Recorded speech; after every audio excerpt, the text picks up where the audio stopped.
Kellie Carter Jackson is a good friend of mine, a powerful voice in our field, someone who has been a staunch advocate for the teaching of substantive U.S. history, but she has also made the case consistently that Black history is American history. So, this false dichotomy between what people argue is Black history and American history says if we're teaching it honestly, if we're teaching it truthfully, then it would have to incorporate the full range of the experience of people of African descent. Ladies and gentlemen, without further ado, my friend, the fire, Dr. Kellie Carter Jackson.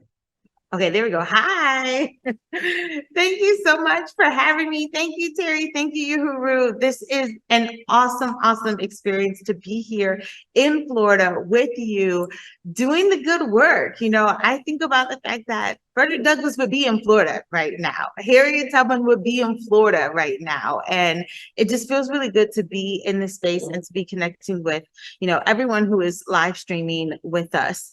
So I'm just going to get started. I'm going to pop in. I'm going to talk about why Black history matters, which seems pretty obvious. But for those who may not know this, I want to give you pretty much 12 weeks of like the traditional course at Wellesley in about 30-ish minutes, which is going to be really hard to do. So I'm going to be skipping and jumping around a lot, but I want you to get the greater themes that I'm really talking about. Before I get started, I always like to tell people just who I am and what I do. I am a historian, I am an author, I'm also a wife and a mom and a podcaster. I give lectures all over the country talking about why Black history matters, trying to make it make sense for people, trying to really bring the academy down to the public, and write and teach and speak in ways that are accessible to my students and to accessible for people who really want to learn history and who really want to grapple with history. I tell this story all the time, but I had a student who came into my class and, he asked me, who is Harriet Tubman? And I was kind of floored. I was like, what do you mean? You don't know who Harriet Tubman is? And I was about to answer the question, but before I could, he says, oh, I remember. She's the woman who wouldn't get off the bus. And I was like, no, that is not who Harriet Tubman is. And so the class kind of had a good laugh. But I realized that oftentimes we don't really know who Harriet Tubman or Rosa Parks, for that matter, is, because we teach history as though it's a single story. We do what Chimamanda Adichie calls the danger of the single story. We give you one person over and over and over again, and that's really what history becomes. I think we do this a lot with Black history. To give you some examples, I think in the 18th century, when we talk about Black history, we typically talk about one great Black man and one great Black woman. That one great Black man is often known as Crispus Attucks, the first casualty of the American Revolution, or Phillis Wheatley, the first Black woman to be published in North America. But in all of the 18th century, that's pretty much what you get. Phillis Wheatley and Crispus Attucks, one great Black man, one great Black woman. In the 19th century, it's pretty similar too. You get Frederick Douglass and you get Harriet Tubman. And even though I love them, they are not the only historians that or abolitionists that did the work of, pushing against slavery and trying to abolish the system. But when we talk about the 19th century, these are the only people we get. One great Black man and one great Black woman, Tubman and Douglass. And it's the same in the 20th century. It's Dr. Martin Luther King Jr. and Rosa Parks, not Harriet Tubman, but Rosa Parks, that we get over and over again. And I kind of joke with my students too, that in the 21st century, it's Obama and Oprah. I feel like that one great Black man and that one great Black woman. So what I want to do in the talk the time that I have now is really talk about how do we expand these narratives? How do we move beyond single story narratives that really flatten and reduce African-American history into, one man or one woman? James Baldwin has this great quote where he says, if you don't know my name, you don't know your own. You don't know my name, you don't know your own. And he's not being arrogant when he says that. What he's really saying is, if you don't know who these people are, these people that have made major contributions to American history, to world history, then how do you understand yourself? How do you understand the world that you live in? Because the world that you live in is shaped by the contributions of these people. So I really wanted to, think about how I would approach a class like this, an African-American history class.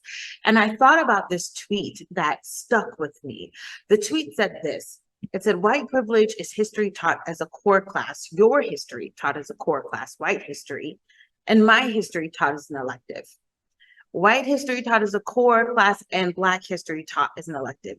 And I can't tell you how many times I've had students come into my class thinking, oh, I've got some extra credits, I'm about to graduate, let me take a Black history class, as though it's a one-off, it's like basket weaving. And then when they get into the class, they realize, why isn't this mainstream? Why isn't this required for every single person that comes into this classroom? Which is a really good question to ask. And that is what I want to talk about today. I want to talk about the 3 V's. When I'm teaching a class, there are 3 V's that are so important to me. The first is voice.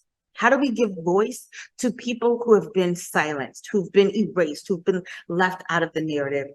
And once we give them voice, how do we give them volume? How do we make them speak loud? So they're not just an add-on, they're not just a person we throw in the room, but they're a person that sits at the table and speaks loudly. And also, how do we give that voice value? How do we show to students what you are teaching matters? What you are teaching has consequences and high stakes and value.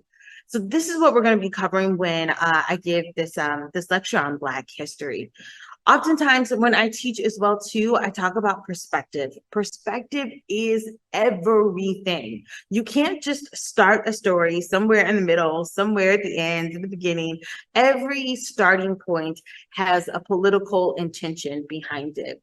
So where you start a story matters a lot. What you include, what you leave out, what you place at the center, what you place at the margins, where you end your story, all of that has tremendous understanding for how we teach African-American history and why it matters so much. So what I'm going to do today is really give you sort of like a split setup of like how I teach African-American history and why my starting point, what I include, what I leave out, what I put at the center might be a lot different than what you might have in a traditional American history class.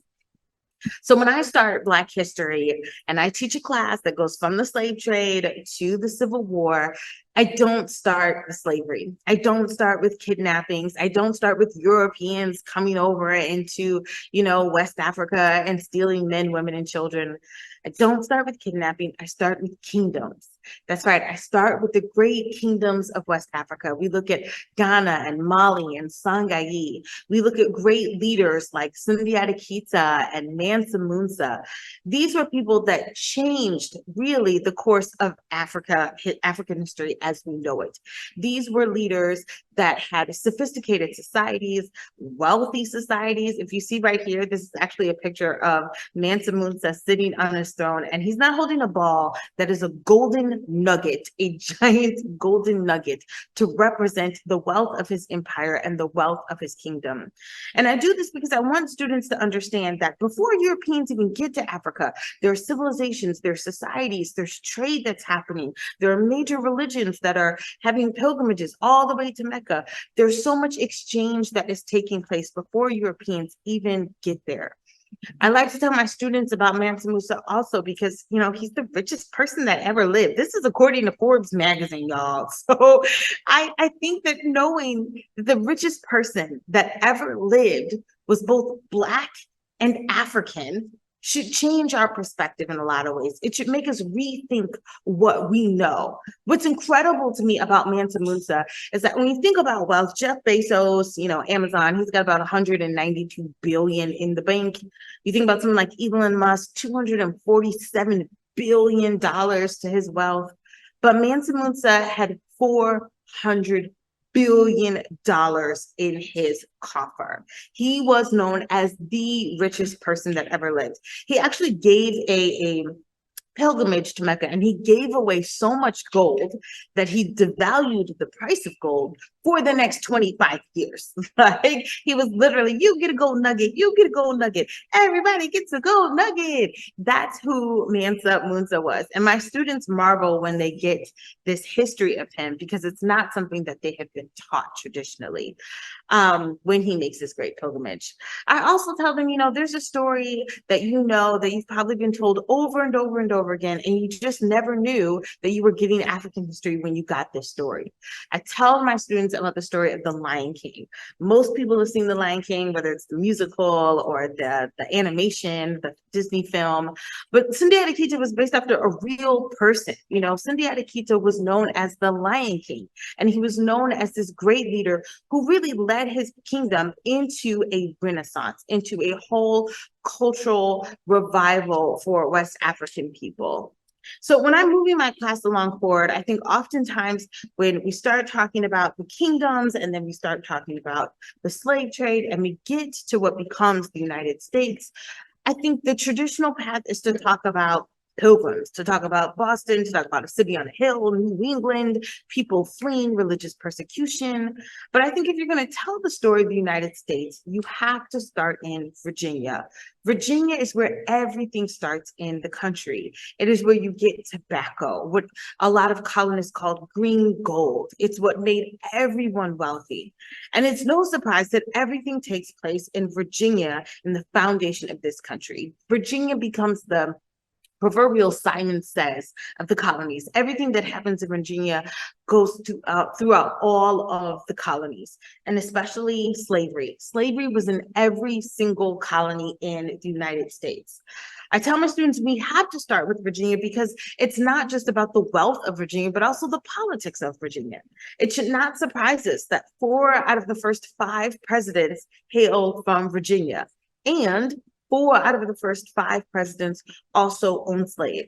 So Virginia is really this birthplace of the American Revolution, but it is also the largest owning slave colony in the Western world. 40% of the United States population is enslaved in Virginia. That's a really big deal. When I talk about the American Revolution as well, I don't just talk about, George Washington and him sort of crossing the Delaware River and sort of all of his military prowess. I also talk about a man by the name of Lord Dunmore. Lord Dunmore was a British soldier who basically said, this is how we can win the war. We need to mobilize Black soldiers. We need to tell Black people that if they fight for the British, we will give them their freedom. And he started this all Black regiment, which was known as Lord Dunmore's Army or Lord Dunmore's Ethiopian Regiment. And when I think about the fact that there were Black soldiers that were mobilized and equipped to fight, not just for the British, but for their freedom, it was a game changer when you think about the American Revolution.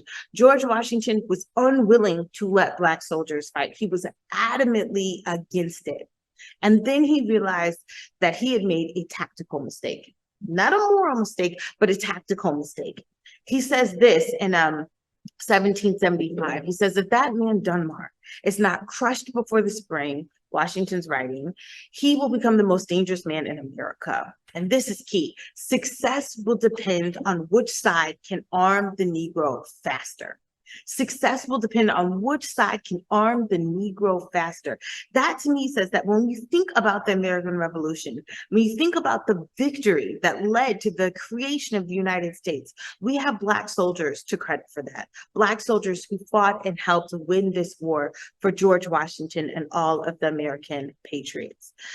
There are some scholars like Edmund Morgan that say to a large degree it can be said that Americans bought their independence with slave labor and fought for their independence with enslaved labor. When I think about the age of revolutions, though, as we progress through time, I really think about the Haitian Revolution.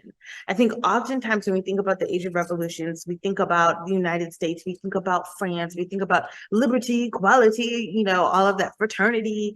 And Haiti becomes a footnote if it becomes discussed at all.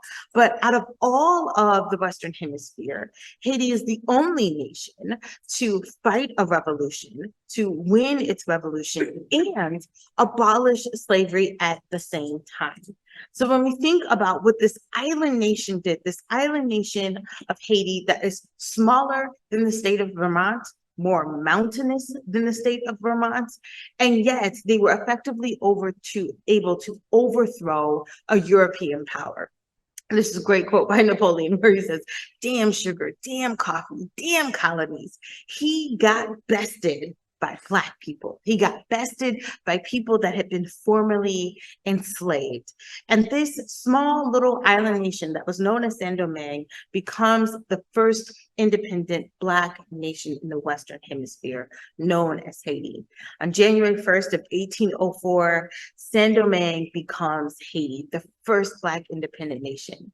And what you see is a picture here of Henry Christophe and the leaders of the Haitian Revolution taking the French flag, ripping out the white, saying, "We will be a new nation. We will be a Black nation," and sewing together their own Haitian flag to symbolize not just Haitian independence, but really Black independence. Haitian became a beacon for the rest of the world.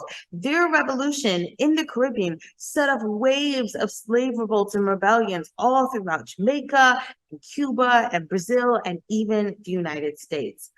Not only that, but when we think about the Haitian Revolution and the expansion of the United States, we also kind of have Haiti to credit. When I was growing up, when I was in the 3rd or 4th grade, people always credited Thomas Jefferson for the Louisiana Purchase. They would say, "Oh, Thomas Jefferson got a great deal from the French." Yeah, you know why? Because France was broke. They were broke and they needed to pay for the war that they lost fighting Haitians. And so Thomas Jefferson gets this great deal where he is able to double the size of the United States. But had it not been for the Haitian Revolution, we might be speaking French right now. Who knows? But it's something to think about. When I fast forward into the 19th century and I think about the abolitionist movement, now this is my bread and butter. I spend a lot of time talking, thinking, writing about the abolitionist movement. And one of the sort of myths that has been so disturbing to me is how students see the abolitionist movement often as a white man's burden, as a white man's struggle to end the institution of slavery. And I have to push back on that. And I say, no, Black abolitionists are the first abolitionists. No one needed to tell people, most of all the enslaved, that slavery was wrong. No one needed to tell them that. They knew that and had been fighting for that the moment that they had been enslaved. The people that I write about, these Black abolitionists, they reasoned that because slavery was created through violence, because it was sustained through violence, that it might only be overthrown through violence. And so I study these group of leaders that actively forced the hand of the federal government, forced the hand of slaveholders to relinquish the institution of slavery. I look at a man by the name of William Still, who's known as the father of the Underground Railroad. William Still helped over 800 people get to freedom. And what's remarkable about William Still is that he didn't just help people get to freedom. He was also a low-key historian. He would ask people to tell them their stories. He would say, "How did you escape? How did you get free? Who helped you along the way? Who did you leave behind? Who are you trying to meet?" And he would write their stories down in what almost became like an abolitionist Bible. There's an incredible story about William Still as well, in which William Still was the first of his family members to be born free, but he had 18 siblings and some of them were still enslaved. And one time he's sitting down at a table with a man who's just come into his shop in Philadelphia, who's just escaped using the Underground Railroad. And he asks him, "Tell me your story. Who are you? How did you get here?" And he realizes that he's talking to his own brother, that his brother who had been left in slavery had managed to escape and get to the very place where William Still was helping him to get to freedom. It is an incredible story. But when we think about the abolitionist movement and we think about the Underground Railroad, we need to think about how Black leadership and Black activism was pivotal. There's a really good book I also suggest. Not everyone can get to Force and Freedom. I think it should start much earlier, thinking about slavery and the Underground Railroad and the abolitionist movement. One of my good friends, Ebony Wilkins, wrote a fantastic book, If You Traveled on the Underground Railroad. And what I love about this book is that she moves beyond Frederick Douglass and Harriet Tubman. Now, I love Frederick Douglass and Harriet Tubman. Again, no shade, but there's so many abolitionists whose names are unknown. And this book really gives voice and volume and value to those leaders as well. When we think about the Civil War, I think it's important to also think about Black contributions. Lincoln says, and so many other scholars write about the fact that Black soldiers were responsible for turning the tide of the Civil War into a Union victory. Over 250,000 Black soldiers fought in the Civil War. And even though we say Lincoln freed the slaves, even though we make that the large moniker, really it was Black people themselves. And not only that, Black people, fighting at Fort Wagner. You have troops from Massachusetts, the state I live in, the Massachusetts 54th Regiment and 55th Regiment. These were free men who risked their freedom to ensure that all might find emancipation, that all might be freed from the shackles of slavery. When you look at this picture here of these men fighting heroically, oftentimes without pay, the 54th Massachusetts Regiment took a lower pay than white soldiers. And they said, we're not going to get paid less than white soldiers when we risk our lives just the same. And so they refused, they boycotted their salaries for over a year until the federal government refused or acknowledged to pay them equal wages. But there's another great quote. There's a quote that I love to use by Lincoln. And this is April 4th of 1865. Lincoln says something incredible. He basically says, like, I am not the great emancipator. He says, in reference to you colored people, let me say, God has made you free.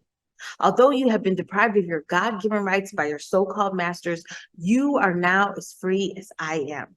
And if those that claim to be your superiors do not know you are free, you take the sword and the bayonet and you teach them that you are. For God created all men free, giving each the same rights of life and liberty and the pursuit of happiness. And I was stopped in my tracks when I read this quote for a number of reasons. One, Lincoln saying, like, I didn't make you free. God made you free. You did that, right? The enslaved freed themselves. But also he says something really telling, very, very forcing freedom. He says, if anyone will not recognize your freedom, you take the sword and the bayonet and you show them that you are. I was like, whoa, Lincoln's like, endorsing violence, endorsing force. But when it comes to someone's freedom, absolutely.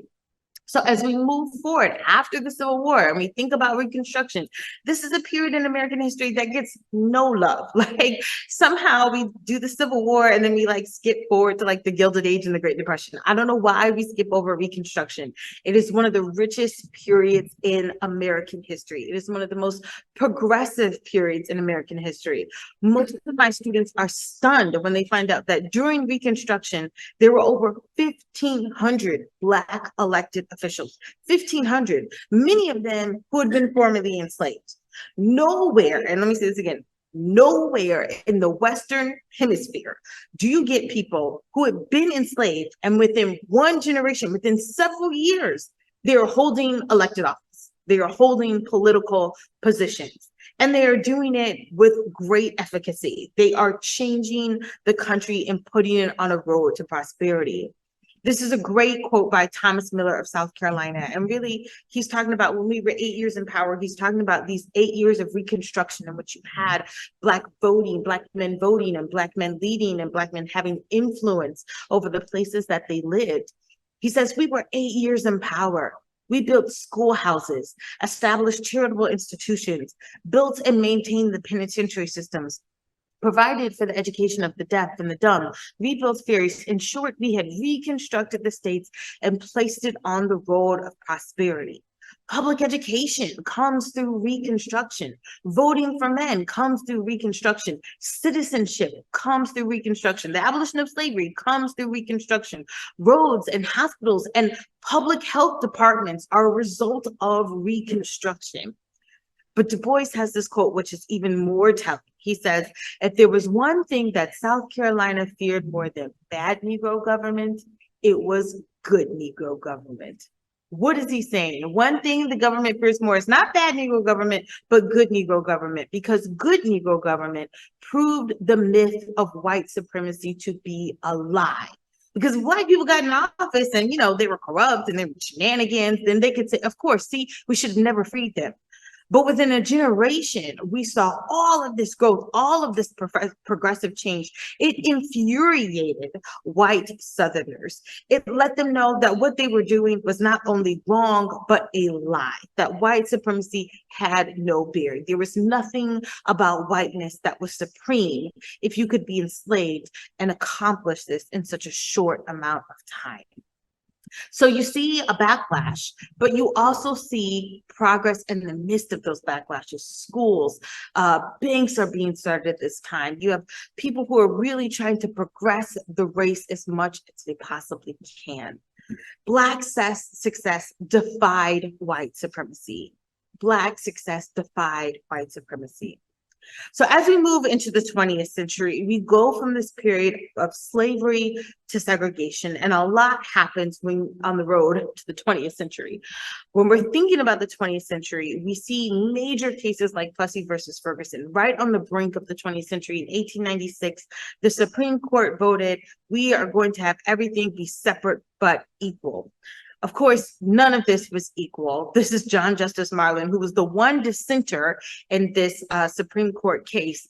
He says the thin disguise of equal accommodations for passengers and railroad coaches will not mislead anyone, nor atone for the wrong done this day. It takes virtually almost 100 years to get back all of the progress that was made in Reconstruction, which we don't see till we get to the long freedom struggle, to the civil rights movement, to what becomes Brown versus Board of Education. So in 1954, there is this experiment that a psychologist puts together called the Black Doll Test. Kenneth Clark and his wife, Mamie Clark, they had this test in which took place in Massachusetts, believe it or not, Western Massachusetts, where they brought students, Black children, into a room and they asked them, look at these two dolls. Here's a white doll and here's a Black doll. Which is the smart doll? Which is the pretty doll? Which is the doll you want to play with? Which is the doll that's most like you? And when they were asking them questions about what's the smart doll, what's the good doll, what's the better doll, the students would point to the white doll. Now, this test is interesting because you see the child looking at the doll that looks like him, looking at the Black doll, and pointing at the white doll as well. And one of the things Clinton Clark said is that when you teach history through segregation, when you silence these stories, you psychologically harm Black children. You make them think that they are inferior when you are not, and that segregation is harmful to Black children. This test was instrumental in overturning what we know as Plessy versus Ferguson and segregation in schools. But we also know that the legacy of this survives today. Not too long ago, Anderson Cooper went into a Black school and basically did the same Black doll test, recreated it, and the results were somewhat similar, which says that you can change laws to some extent, but you can't necessarily change people's attitudes. You can't necessarily change the way people think about things. One of the reasons that we're here and we're teaching and we're trying to inform people is because we know that, like, it can't just all be about the law. We have to be able to change hearts and minds so that we're not constantly repeating the past over and over again.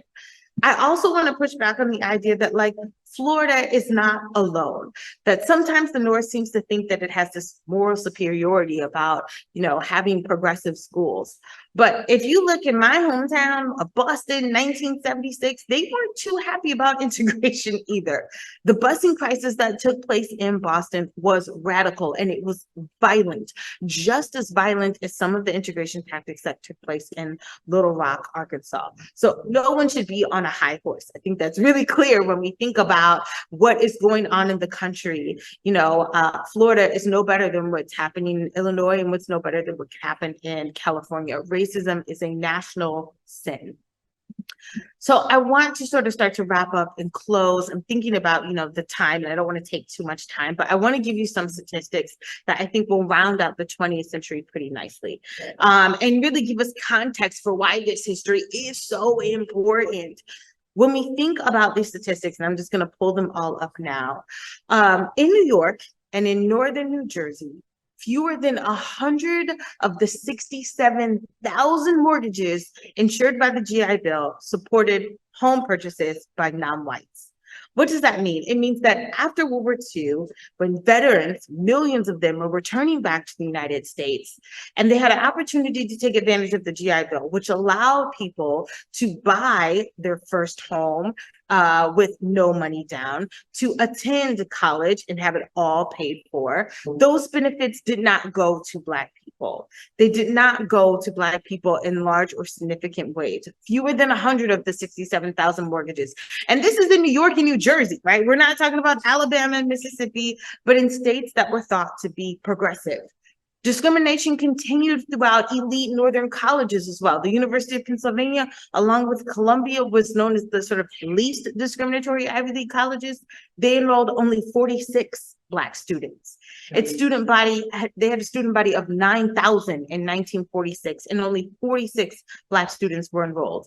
Traditional Black colleges also did not have places to, take care of their 70,000 Black veterans that wanted to go to college. There's no way Howard, my alma mater, could take on 70,000 students. There's no way Hampton or FAMU or Fisk or Prairie View could take on 70,000 Black students. So white students had to take up this load, but they were only bringing in a dozen or so at a time. And at the same time in which Black people are being boxed out of home ownership and boxed out of higher education, white Americans are doubling their enrollments. White home ownership is doubling. And when you think about that infusion of benefits, it lets you know why the racial wealth gap is so real. Black colleges couldn't keep up. They didn't have the same infrastructure that white colleges have. They didn't get the same federal support. So when we think about this moment, this post-World War moment in the 1950s, this moment that people call the Make America Great Again moment, the moment of wealth and prosperity in the suburbs and green grass and yards and what have you, there are a lot of people that aren't included in this picture. There are a lot of people that aren't included in this promise of prosperity, this promise of a better America. And I would be remiss if I did not include women. This fight is not just about African American history. Women in gender studies is also on the chopping block. There's this great picture, this great quote that says, all the men are Black, all the women are white, but some of us are brave. That's part of the missing quote, but some of us are brave. When I ask my students, do you know when women got the right to vote? And they'll say, yeah, 1920. And then I'll say, when did Black women get the right to vote? Not till 1965. Not until you get the Voting Rights Act are Black women protected nationally in the country and being able to vote. We cannot forget about women. We cannot forget about the contributions that sexuality and gender play in the classroom as well. We can't only remember the men. And when it comes to remembering as well, we can't forget about incarceration. We can't forget about our brothers and sisters who are behind bars, who are locked up. In my state of Massachusetts, I call out Massachusetts a lot because it's easy, I think, to punch down on Florida, but Massachusetts has a Black population of about 5%, but yet its prison population is 26%. In the progressive states, blue like navy blue, Massachusetts, 26% of its prison population is made up of Black men. Those numbers aren't just organic or coincidence or happenstance. Those numbers are intentional. And we have to think about how Black criminality plays out all across the country. There's another great quote I use by Khalil Gibran Muhammad. He talks about this in his book where he says, the idea is that white people commit crimes, but Black people are criminals. White people commit crimes, but Black people are criminals. And I put these two pictures side by side because I want you to understand the absurdity of the double standard. This is Michigan State after it won its game, not lost, won. They torched the city. And then this is Baltimore after the death of Freddie Gray, the unarmed death of a Black man in police custody. The idea that boys will be boys, sure, they'll torch the car, but they're still good kids. They might commit crimes, but that's not who they are. But Black people, regardless of what they do, whether they are committing crimes or walking down the street or sleeping, Black people are criminals. Black people are criminals. We have to beware of these myths, of these pervasive ideas that shape the world that we live in. There's another quote. This is, beware the terrible simplifiers. Beware of the terrible simplifiers. I put this here because I think it's telling. This is a picture of Madam C.J. Walker, who most people credit as being the first Black woman or first Black person to be a millionaire. I put Oprah Winfrey next to her because Oprah Winfrey was known as the first Black person to become a billionaire. But during their lifetimes, 2 Black people were lynched per week. And during Oprah's lifetime, 2 unarmed Black people were killed by the police per week. So we can look at the exceptions and we can look at someone like Madam C.J. Walker and we can look at someone like Oprah and say, why can't you get it together? Why can't you pull yourself up by your bootstraps? But these are the exceptions. These are the terrible simplifiers. This does not tell the whole story. Our challenge today is to really reveal the roots of history, the truth of history.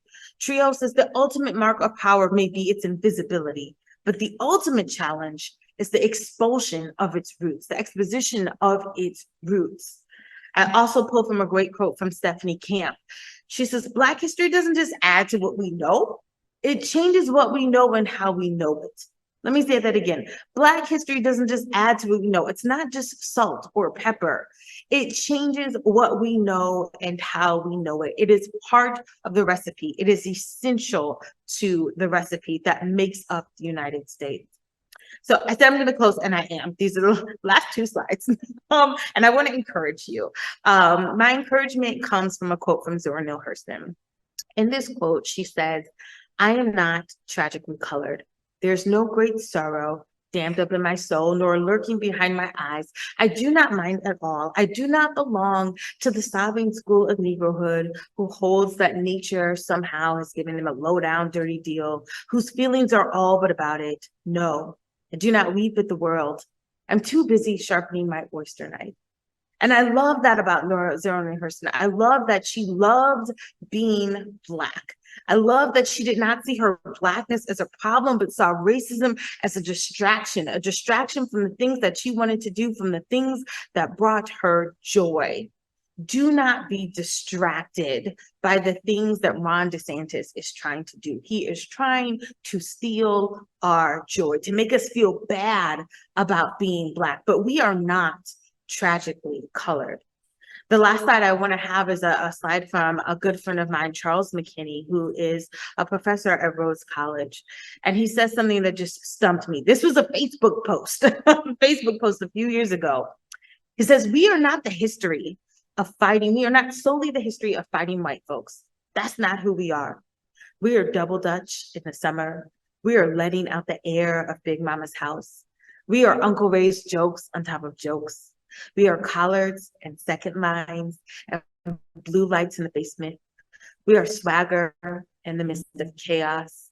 We are reunions and step shows. We are the borough and the bayou. We are the church till 2 and the corner till 4. We are a universe of experiences. So if I could leave you with anything, I want to leave you with encouragement. I want to empower you. I want you to know that some of us fight racism by teaching our Black children to know joy. This matters too.